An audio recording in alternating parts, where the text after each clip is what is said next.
रश्मि बहुत ही सीधे और सरल स्वभाव की थी और उसको जीवन के दांव पेच कुछ कम समझ आते थे।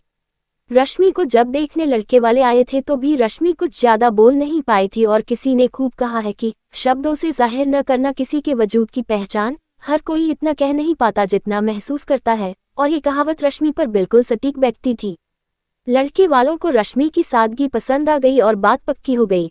शादी के बाद पहली दिवाली आई तो रश्मि की सास शकुंतला जी, जो बहुत ही सुलझे हुए विचारों की थी, वो बोली कि रश्मि कल हम बाजार चलेंगे और सुधा के ससुराल में जो भी दिवाली के तोहफे देने हैं वो खरीद लाएंगे। पहले मैं अकेली जाती थी, अब मैं तुम्हारे साथ जाऊंगी। रश्मि सास के साथ गई तो वो बहुत बड़े बड़े शोरूम्स पर उसे ले गई गिफ्ट्स खरीदने के लिए और कपड़े लेने के लिए।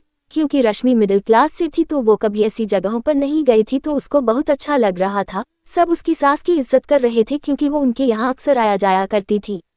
जहाँ ये सब रश्मि को अच्छा लग रहा था वहीं उसका दिल बैठा जा रहा था कि उसके मायके वाले इन सब की बराबरी कैसे करेंगे, क्योंकि दिवाली के बाद भैया दूज थी और जब उसकी नंद के लिए इतना सब हो रहा था तो उनको भी शायद उम्मीद हो जाए।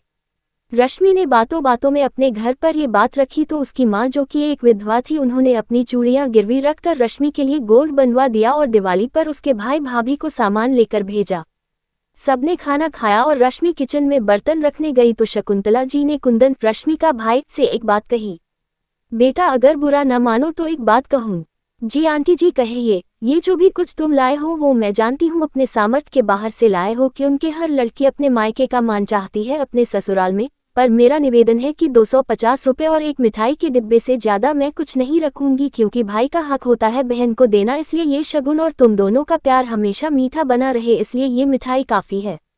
कुंदन के मन करने पर भी उन्होंने सादर वो सामान वापस कर दिया, क्योंकि वो जानती थी कि वो सामान उन्होंने अपनी चादर से बाहर जाकर खरीदा है। दोस्तों सही कहते हैं, सबकी प्यार किसी दुकान पर नहीं मिलता, बस महसूस करो तो अपने अंदर ही है। रश्मि रोने लगी और अपनी सास के गले लग गई।